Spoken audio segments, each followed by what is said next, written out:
विधि का विधान जान, लाभ हानि सहिए। जाहे विधि राखे राम, ताहे विधि रहिए। रामचरितमानस में तुलसी बाबा बड़ा लोकप्रिय चौपाई व्यक्त करते हैं। ये परमात्मा का विधान है, लाभ हो तब, हानि हो तो। दोनों परिस्थिति को, दोनों चीज को ये स्वीकार लें कि ये परमात्मा का विधान है, ये परमात्मा का दिया हुआ प्रसाद है। अगर आपको धन की प्राप्ति होती है, लाभ होता है, तो ये प्रभु जी ने दिया है, इसमें अपना कुछ है ही नहीं। क्योंकि ये तन मन धन प्रभु जी का दिया हुआ है, अपना कुछ है ही नहीं। तो ये जो लाभ हुआ है वो परमात्मा का लाभ है, वो मेरा अपना कुछ नहीं है। हमारे में क्या है बल, जो हम लाभ को अर्जित करें। जब हम ये मनस्थिति में रख लेते हैं कि ये परमात्मा की कृपा से, ये परमात्मा ने किया है, उनके द्वारा जो हमें लाभ मिला है, परमात्मा का ये फल मिला है मुझे, तो उस लाभ को क्रेडिट किसको देंगे? परमात्मा को। तो अपने अंदर अहंकार नहीं आएगा। जब हम ये मान लेते हैं कि हमने प्राप्त किया है, हमने धन कमाया है, हमने लाभ अर्जित किया है, हमने संपदा प्राप्त की है, हमने प्राप्त पद प्राप्त किया है, तो अहंकार आता है। जब ये मान लेंगे कि ये परमात्मा का दिया हुआ लाभ है, परमात्मा ने हमको संपदा दी है, तो अपने अंदर अहंकार नहीं होगा। और यही सच है, अहंकार से बच जाएंगे।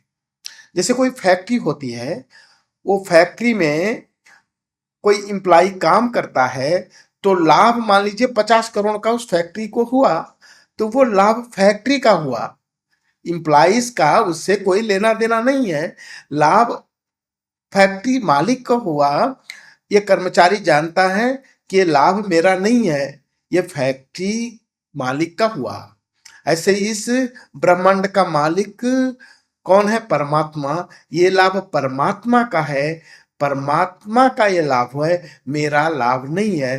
तो अपने को बहुत रोमांचित होने की जरूरत नहीं, कोई आत्म अभिमान करने की जरूरत नहीं कि नहीं ये तो हमने कमाया है। नो नो नो नो, ऐसा हमें समझना ही नहीं है, तो हम अहंकार से बच जाएंगे। दूसरा, हानि। अगर कोई जीवन में हानि होती है, कोई धन की, कोई वस्तु की हानि होती है, किसी प्रकार का कोई नुकसान होता है, कोई असफलता आती है, तो ये परमात्मा का है। ये धन, मान लीजिए 2 करोड़ की हानि होती है किसी फैक्ट्री को, तो इम्प्लाइज जानते हैं ये फैक्ट्री का नुकसान हुआ, मेरा नुकसान तो हुआ नहीं, तो मुझे किस बात का दुख। ऐसे ही ये परमात्मा का हानि परमात्मा जाने, लाभ परमात्मा का। दोनों स्थिति में हमें यथावत रहना है। न लाभ में बहुत रोमांचित होना है, न अहंकार पालना है कि हमने कमाया। हानि में न दुखी होना है, न निराश होना है। असफलता हुई तो दुखी होने की जरूरत नहीं, वो परमात्मा का है। और जाहे विधि राखे राम, ताहे विधि रहिए। कितना अद्भुत चौपाई तुलसी बाबा ने सैकड़ों वर्ष पूर्व जीवन जीने की कला बता रहे हैं। तुलसी बाबा इस रामचरितमानस में व्यक्ति को कैसे जीवन है, लाइफ स्टाइल दे रहे हैं कि हमें कैसे रहना। जाहे विधि राखे राम, ताहे विधि रहिए। मान लीजिए कल आप बहुत पैसे वाले थे, नेक्स्ट कल आप गरीब हो गए, तो उसी गरीबी को में मस्त रहना है। ये जीवन एक अभिनय है।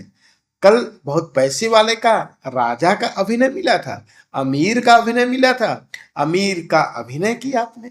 कल गरीब हो गए तो गरीब का अभिनय मिला, गरीब का अभिनय किए।